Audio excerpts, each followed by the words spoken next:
Hi, my name is Nate Nestler, and welcome for another exciting edition of, in this case, mysql. This is for Hyperactive Studios, and let's get started. All right, so let's look at a bunch of these commands here. Get ready to go over. This is basically how to set up a database with MySQL database, and how to do the commands to interface with it, aka SQL. So what this does do is do some basic commands where you can take control over things and add things into the database, retrieve things from the database, information that is, back and forth, create information, delete it, destroy it, etc., etc. That's really pretty much what a database is all about. But there's some things we need to do for security purposes, as we don't want just anyone getting into this data, because if you have there could be sensitive information in a database like credit card numbers, things of that nature that you store, and it'd be bad if someone got a hold of all of that.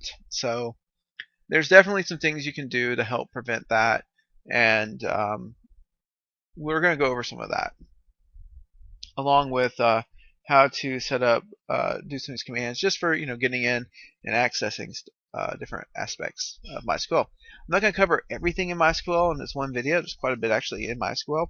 But might cover some more of it in some more videos. So pretty cool, but this is more of an introduction to it here. So what we're just going to do is go over these main commands. All right.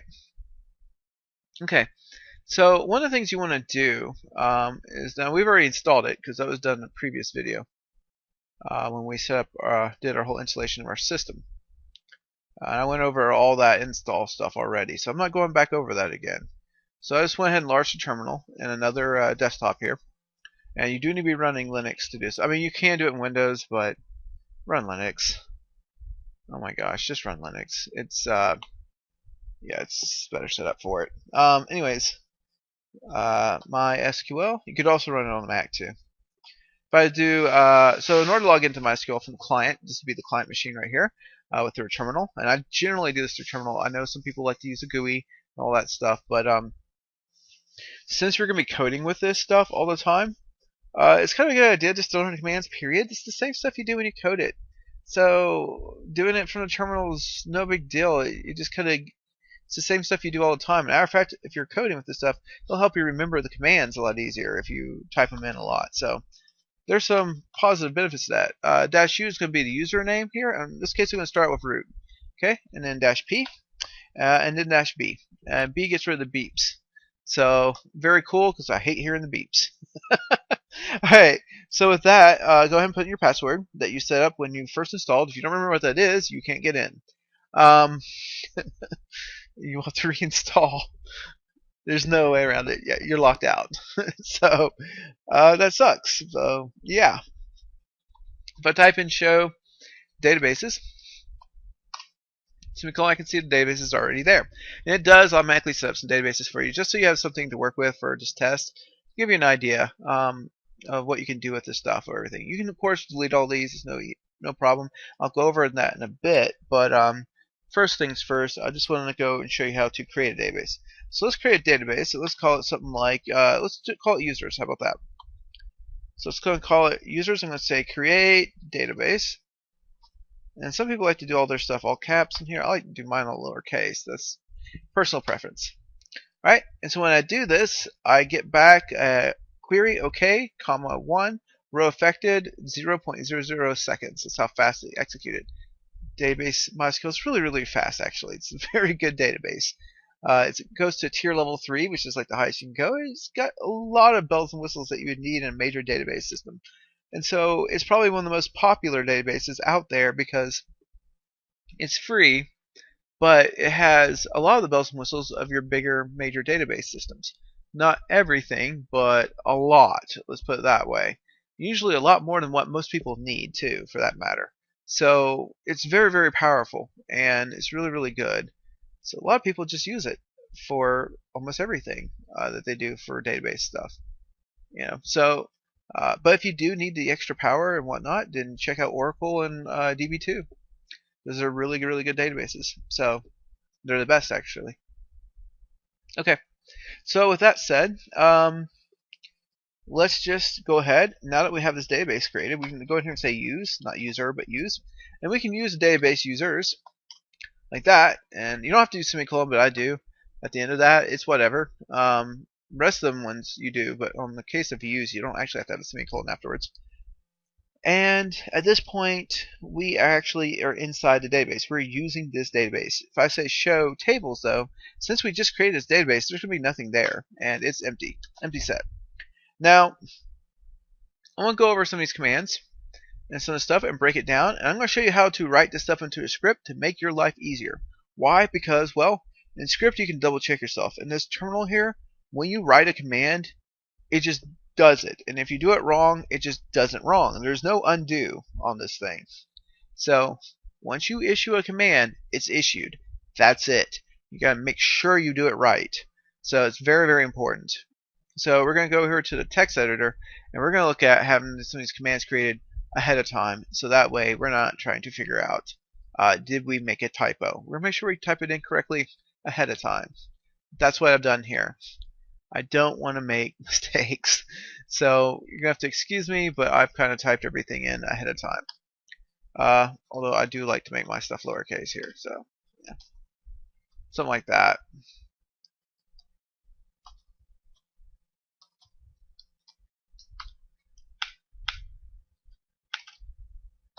There we go.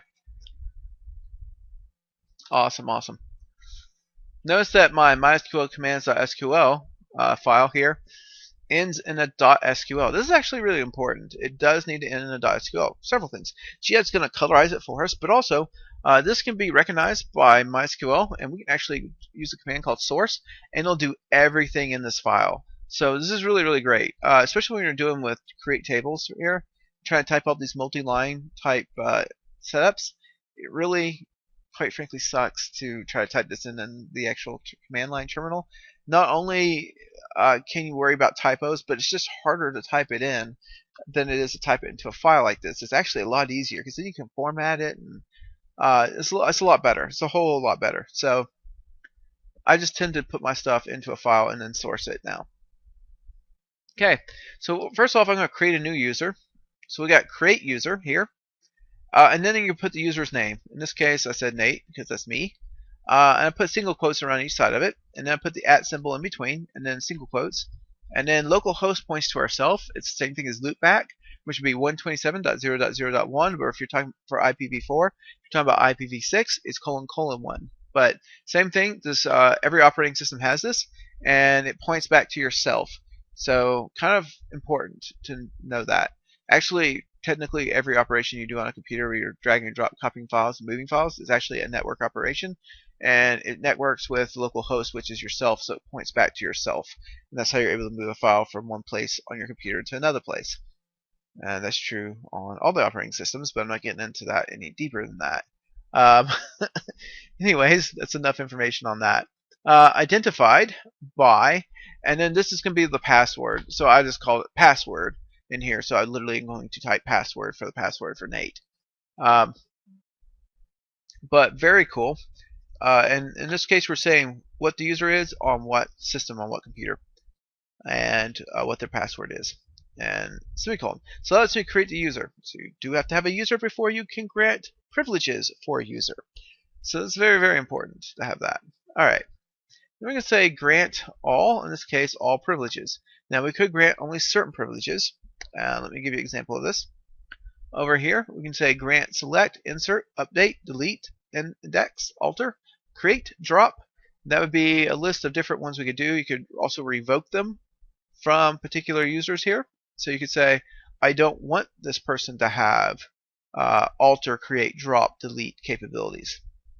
Or you could revoke all from certain users, where certain users aren't allowed to do squat on the certain table. So we say on, this would be what database we're talking about here, and then dot, and then what table it is. If I say star, I mean all the tables. If I were to say star.star, that'd be all the tables, all the databases. Well, all the databases, all the tables in that order, but you get the idea. And so that's kind of important. And Billy needs a semicolon. Otherwise, that ain't going to work. All right, so come back over here to mysql commands.sql. So grant all here on space star, and then on the next line here to, in this case, Nate, identified by Nate here with grant option. All right. And so we get the ability to grant privileges to others. Then we're going to flush privileges. Now you're not going to put Nate. You're going to put your own name that you use for your user account here when you set up your computer. So you're going to use that one instead. Alright, so here, flush privileges. Flush privilege is really important because this refreshes the privileges for everybody, reloads them, so to speak, and then everybody has privileges. So after you make a bunch of changes like this with your grants and all that stuff, you must flush privileges afterwards because it updates it. Otherwise, you'll be like, why can't I get in? Or because the privileges weren't updated afterwards. So make sure you update your privileges after you're done creating them. Kind of important. Okay, so after that's done, we say create table here, test table. And it's going to create a table called test table. And we're going to open it, start it with the opening parentheses here. Then we're going to say auto ID. And this is important because this makes it automatically generate numbers in our records. We have to have what's called primary key, which is the main field for every database table. And it must have unique identifier keys, aka it must have unique numbers, like it must have 0, 1, 0, 2, 0, 3, 0, 4, etc. 5, 6, 7, 8, 9, 10, 11, 12, etc. But you can't have like 22, 22, 22, you know, for different sets of records there, where one record's number is 22 and then the next record's number is 22 and the next record's number is 22. You can't do that because you wouldn't be able to specify one record from the other. So they must be unique, so that way you can always tell one record from another. You should have an identifying code that lets you do it. So now technically you can do other things other than the numbers, but it's a bad idea. The reason why is because numbers are the fastest thing to compute. Numbers are extremely quick, so you want to use integers because they're going to be the fastest thing. You're going to make it unsigned because you're not going to do any negative numbers. You're going to start at like 0 or 1 and start counting up from there. It's going to be not null. And you're going to set it to where auto increments, so that way when you're coding, you don't have to deal with it. Or if you're doing administration, so that way it just automatically starts incrementing these numbers accordingly the way it should be. And it's just going to start increasing them. And this is going to be on the primary key. So you have to let it know that this is the primary key, and so you identify it as such. Alright, then do a comma here. And I'm just going to use varchars because this is a little bit more memory efficient than some other methods.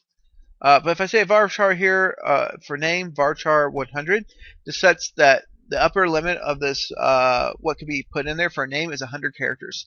You can't have more than 100 characters in this aka field in our database table. And I'll show you that in just a second, what I mean by field. But essentially if we had going across what would be a row here, we'd have name, first off, we'd have our ID, which is auto ID here. And then after that, we'd have name, and then we'd have email. So going across, you know, be auto ID, name, email. So there we are. And our email here is varchar here, open parentheses, 100, close parentheses. Notice I do not have a comma at the end. If I do, it's an error. Don't do that. It will not work in SQL if you do that. So very, very important. And this is SQL specific to MySQL. Most SQLs are very similar to each other, but they are not the same. If you go from one SQL database to another, you will note that the SQL actually changes.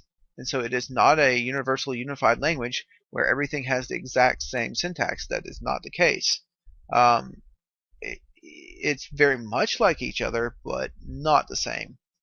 So this is specific to MySQL.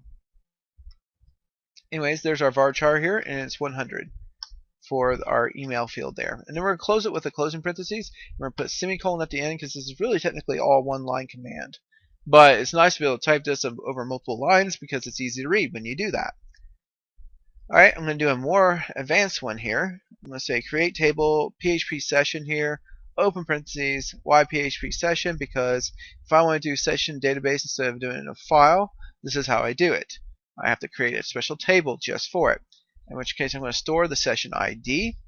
It's going to be a varchar of 50. It's going to be not null. We're going to have a session variable. and it's going to be of type text for it. Okay, this means it could be of any length. Last accessed is important. This will be a decimal, and this is how we're going to set that up. And we're going to make it not null. Okay, comma. And then we have a primary key, so we're specifying that the session ID is going to be a primary key. So you don't have to do it all in one line, I just prefer to. And then we have our session underscore ID here set for that. And then key here, so that we know last underscore ACC is last accessed. And so we get another key there. And it'll be when it's last accessed. Closing parentheses, semicolon. And actually, you know what? I'm picky about this. I do not like doing that. There you go. Sorry, I'm old school on this. I like for my parentheses to be lined up. I do not like having one at the end because you're more liable to leave it off by mistake and miss it.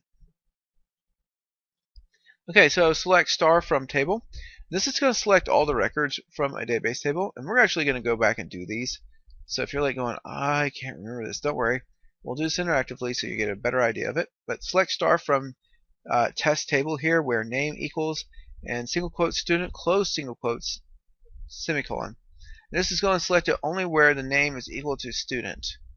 So for our users, as far as that goes. Insert into test table here. Values, null, comma, student, here, comma, open close parentheses for nothing at the end for email, close parentheses, semicolon. Alright, and then that will insert into our table, test table, a new record. Null here goes for our auto incrementer. Again, we don't do anything, we just pass it null, so that it automatically creates the next record number. We don't have to worry about it, we don't have to think about it or anything, it just does it for us. We just send it null for it to do it. And then here we're setting the actual name, because remember we defined name right here, right? We pass null for this thing right here. And then down here we pass this nothing at all for the email. Now you could pass it something for the email, but I didn't. I didn't because I'm going to handle it here in the update record because I want to show you how that works. So then I can use an update command if I like. Come in here to my test table, set a value for the email field, and I'm going to assign it to student at localhost where the name field is equivalent to student. So everywhere there's a name called student, their email is going to be set to student at localhost, which is exactly what we want here. In this case, now we have, you know, all that stuff. Select star from test table, and this will show everything in our test table, in which point we'll see our student there and also their email updated. It's very, very cool. And we can also show databases and tables. So I'll tell you what, let's source this file and make it do everything in this file at once. And then we'll go back and I'll show you how to go back, and we'll do this by hand and it'll give you a better idea of it, and you just follow along. But I'm going to show you the power of writing up one of these files and why they're so awesome.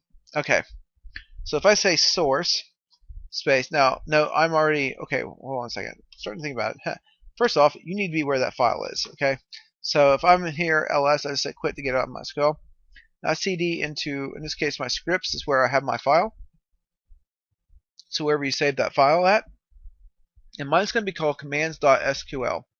So when I say mysql here, -u, and I'm going to say root space -p and -b.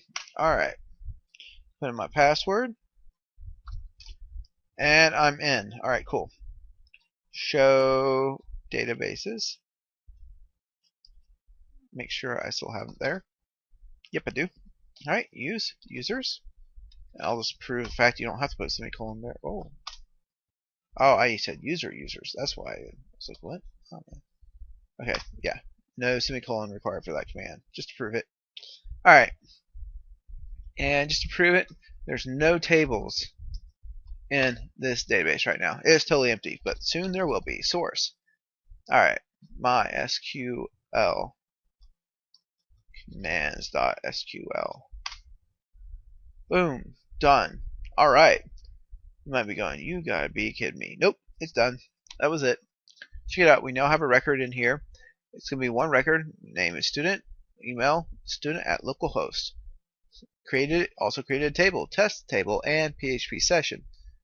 If I say select star from test table, this will show me all the records in that table. In which case I got back the only record there was, student. But I could also add another one if I so desire. You can also see there's nothing in PHP session right now. So if I do a select on it for a PHP session, and this is not case sensitive, by the way. Of course, it is a problem if you mistype it by putting in too many whatever. PHP session. Oh, I didn't think it was case sensitive. Maybe the actual table is. Okay. The regular commands aren't. But table name might be. That's empty set. Okay, yeah, so it is case sensitive for the name of the database table, but not for the SQL commands. So my mistake on that. Some clarity there. Alright, so very, very cool. And very, very powerful. Well, let's just start going through this. Now I can actually delete a whole table or the records in a table. So I can say delete star from, and then what table it is. For instance, I could say like test table.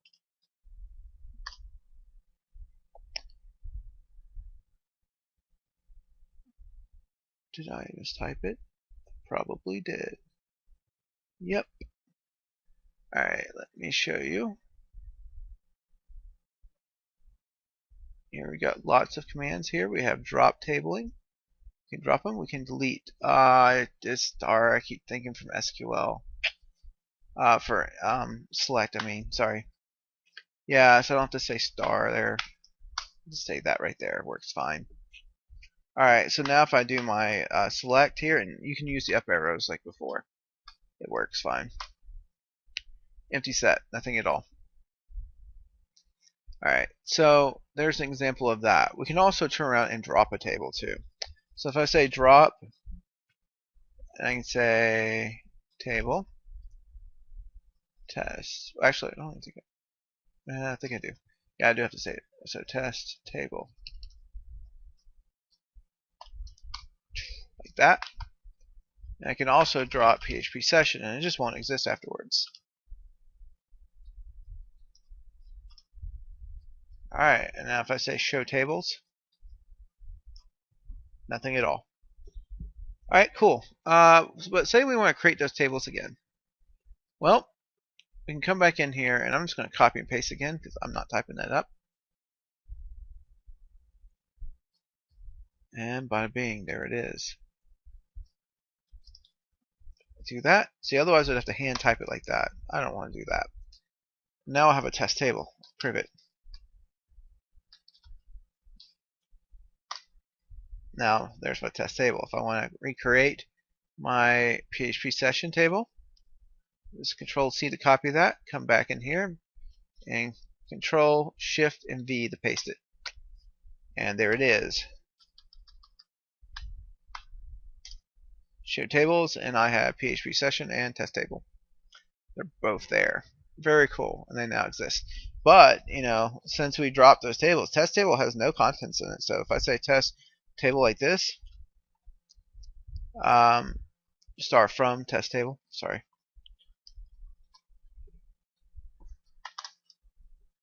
Empty set. Okay, cool. Alrighty, let me show you a bit more. So that's drop. We saw delete. We've seen select. We've seen create a database. We've seen a lot of them. We haven't done insert though. So here's our insert command. So we're going to insert into the table and certain values, null, student. Alright, let's do that real quick.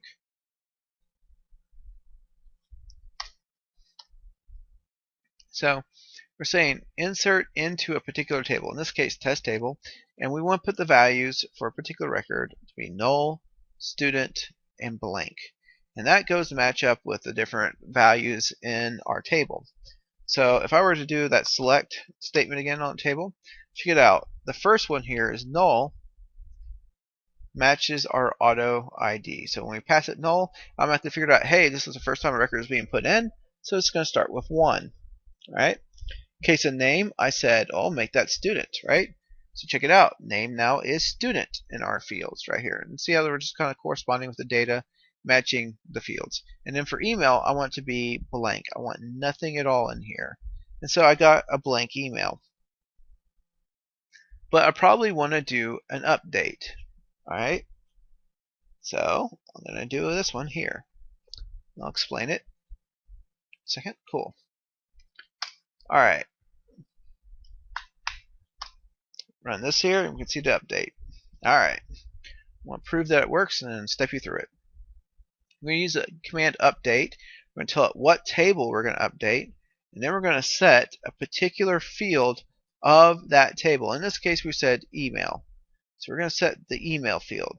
We're going to set it equal to student at localhost. And so if we stopped right there and said semicolon, this would literally change all the records in the database to student at localhost for the email. And it would wipe out everyone's emails, and no, you could not get it back. It'd be gone. So it's really important. Then you would say where afterwards name equals and then student here semicolon.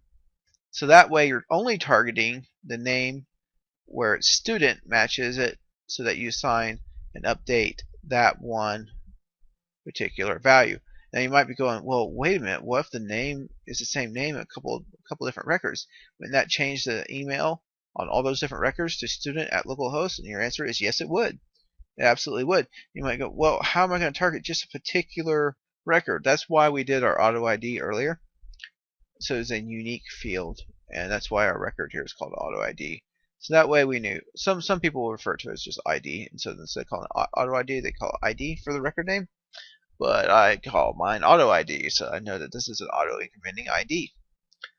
I just like to do that. That's my own personal preference for naming of that field. But anyhow, that is why we have an auto ID primary key, so that every single record in a database has a unique identifier for it, where we can identify this is this record and there's no other record like it. We can specify that particular record. And so the ID is great, and since we make it integer, it's super fast. Yes, you can make the primary key a string. This is a bad idea. It takes forever to check that and analyze that. You have to realize 1 byte is all you need for an integer, whereas you need lots. You need a byte for every single character that makes up a string. So that makes it super, super ridiculously slow to look data up or whatever. So don't ever do that, please. Yes, it's possible. I don't think they should allow it, but it is possible to do that, and it's a really bad idea. Not kind of a bad idea, it's a really bad idea. But there we are, and there's that. So we learned how to delete records. We learned how to delete, how to insert records, how to update records. Now you might be going, well, we learned how to delete all the records in the database table. And that's true, we did. That is exactly what we did when we did our delete command here. So when you said delete here from test table, this actually deletes all the records from that table.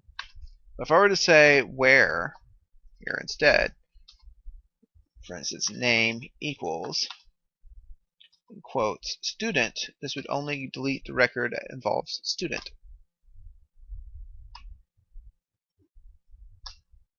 And so now we have an empty set.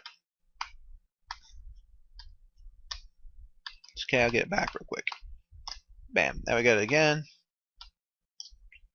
And now there's our record student, and it's now auto ID too. Now we're going, well, it's the only record in the field. Why isn't it 1 again? Nope, once it starts counting up, it just keeps counting. If you delete that record, blah, blah, blah, it's gone.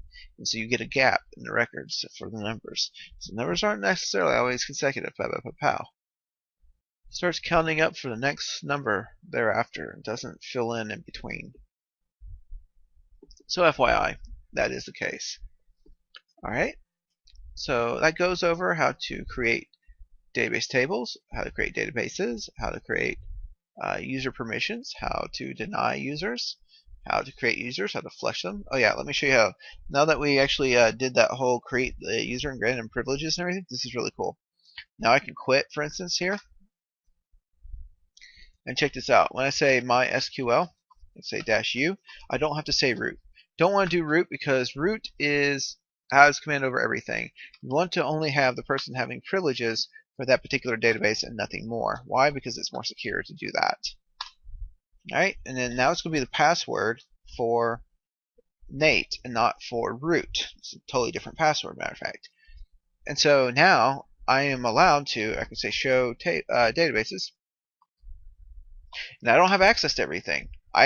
See all the databases I don't have access to. Check it out. I can't see them even. Won't list them. It won't. I'm not allowed to access them. All right. So if I use users and switch into that,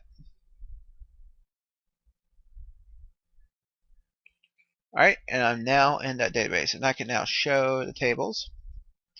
And now have access to this. I can now do a select on this. Select star from, oh man, star from test table, for instance. Alright, cool. I could also do where name is equal to, and say student here. This only targets the student one. There we go. We see the same result. You might be going, well, how is that any different? Well, okay, so what if I did another one here? What if Bob was joining us now, and then I wanted to update him. So such a nice guy, and I really want to be Bob at localhost. Okay. If I do this listing now, aw, dude. Oh, I forgot to put Bob here for this. Oh my goodness. Alright, now it's Bob at localhost for both of them. See, that's what happens when you make a mistake. There's no undo, so I have to recreate. Yeah, I just have to redo that now. So for student, I want that to be student. Like that. Wow. Yeah, there we go. That's more like it. Now if I want to do a query where only I want to see name is equal to, in quotes, student here, for student, I only see them and won't see Bob on the listing. I can change it over, and maybe I only want to see Bob now, right? I can do that right there. And now I only have Bob.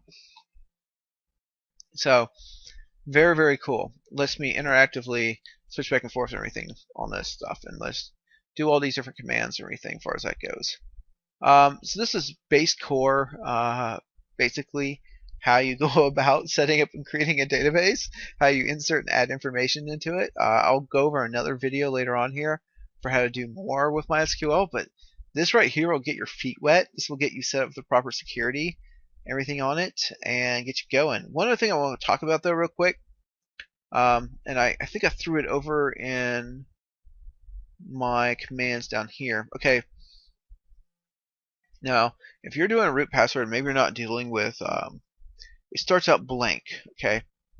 And you may not be able to log in. You're just going to go, no, why can't I log in? It's because you literally don't have a password for the root user.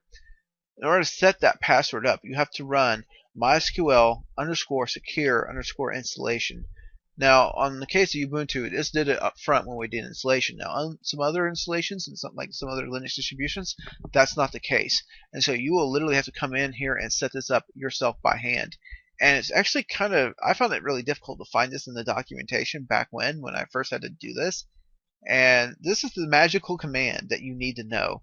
So you absolutely want to run this command in order to set up your root password. Otherwise, you won't be able to.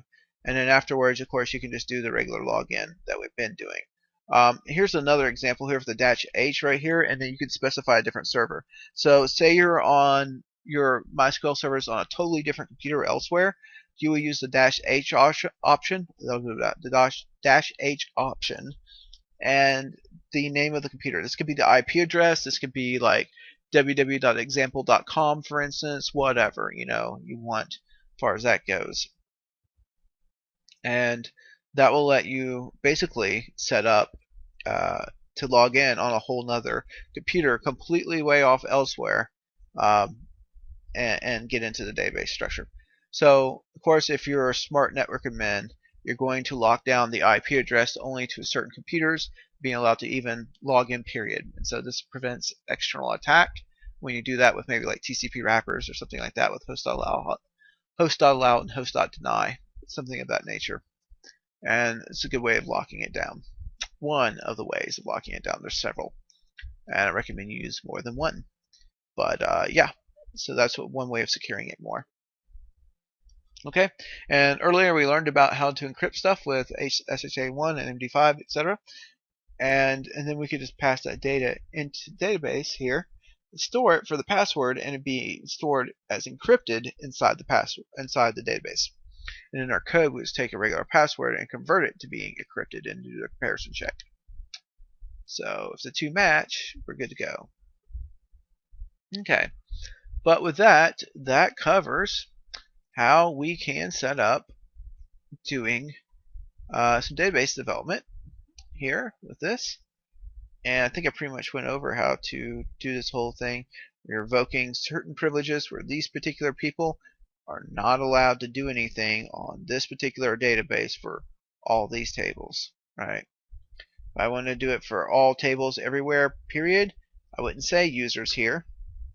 Instead, I would do star.star, and they wouldn't be allowed to do alter, create, drop, delete on any database anywhere in the entire MySQL database server, period.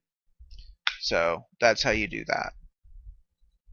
Alright, so I think that's a bunch of the little tidbits of information here.